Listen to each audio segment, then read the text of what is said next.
اللهم صل على سيدنا محمد وعلى آله وصحبه وسلم. اللهم صل.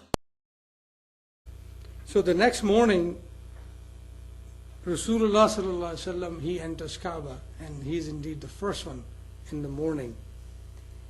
And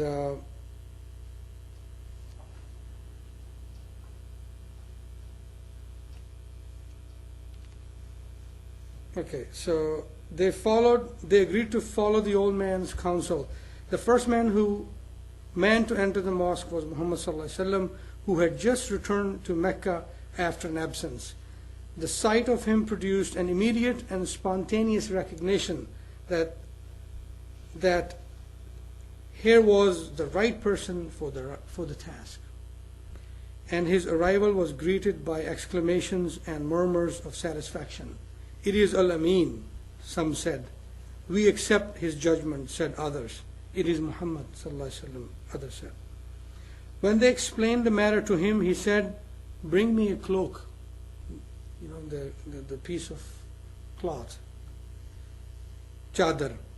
And when they brought it, he spread it on the ground, and taking up the black stone, he laid it on the middle of the garment. So Nabi Karim Sallallahu Alaihi Wasallam himself took the Hajar Aswad and put it on the cloak.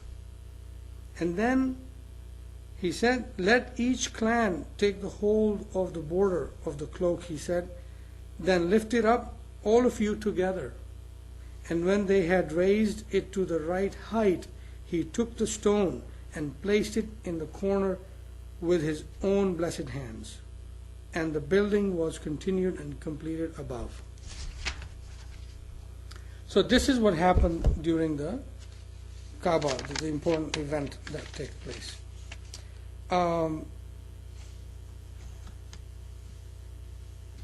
So what did Rasulullah sallallahu alaihi wasallam in this action, what does it show that he was able to accomplish by the blessings of Allah subhanahu wa ta'ala?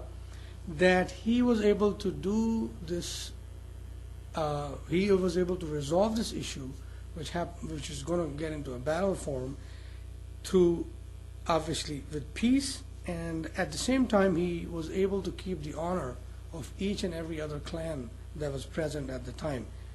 At the same time, Allah subhanahu wa ta'ala showed that he is indeed the only worthy creation of Allah subhanahu wa ta'ala that will touch and put back the Hijr Aswad back to its place, because Hijr Aswad's history is old, and we know it was a stone from heavens, right? So only his blessed hands, pure, clean hands, would place it back to its place. Now, that's the end of the story here, but there is a little, what I wanted to talk about. Here's another book that I have. I just want to touch slightly on how a group of people known as Mu'tazila think of these sort of events, and how does Ahle Ishq, that is the people who love Rasulullah sallallahu alaihi wasallam, how do they look at these events and how do they interpret it? So the Mu'tazila, the people who use logic, they say Rasulullah sallallahu alaihi wasallam, Allah subhanahu wa ta'ala, he had, mashallah, very sharp mind, so he was able to use his mental ability to solve this issue. And I'm trying to make it very simple so that y'all can understand. They make it look like he used his intellect to resolve this issue. Whereas the Ahle Ishq, or the proper Aqidah, is that he is Khairul Khalqillahi Kullihimi. He is the best of the creation. So no one else could have done that, but Allah subhanahu wa ta'ala wished that he would be the one who would take that responsibility and put the Hijr Aswad back to its normal place. At the same time, it shows to the rest of the Meccans that who is the Sadiq and who is the Amin. So trust him, because what he's going to talk to you, what he's going to tell you in the days and the years coming ahead, you better believe it. So this is just a prep for his nubuwah, for Rasulullah sallallahu alaihi wasallam. And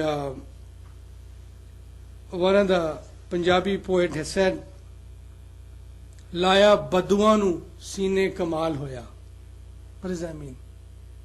Badu means the Bedouins, the Meccans. The Rasulullah sallallahu alaihi wasallam, he had this ability. Allah subhanahu wa ta'ala had given him those attributes. He was created with those attributes. That he was the only one who was able to hug or bring close these Bedouins, those very harsh-minded. They had no mercy. If they were stuck on something, that's it. Nobody can change them. He was the one who was able to bring these clans together and hug each other and bring in the love for each other. Only him. So, and it says that Koi Habshi to Hazrat Bilal banaya, meaning he was the one able to who turned some of the Habshi. Who is Habshi? What is the meaning of Habshi? Is a black person who is a slave, and Hazrat Bilal was that.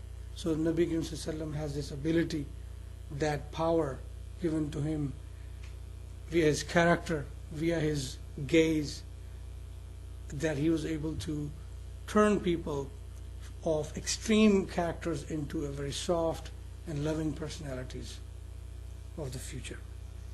And with that, inshallah, we'll stop. وَمَا عَلَيْنَا إِلَّا الْبَلَاغُ. وَالسَّلَامُ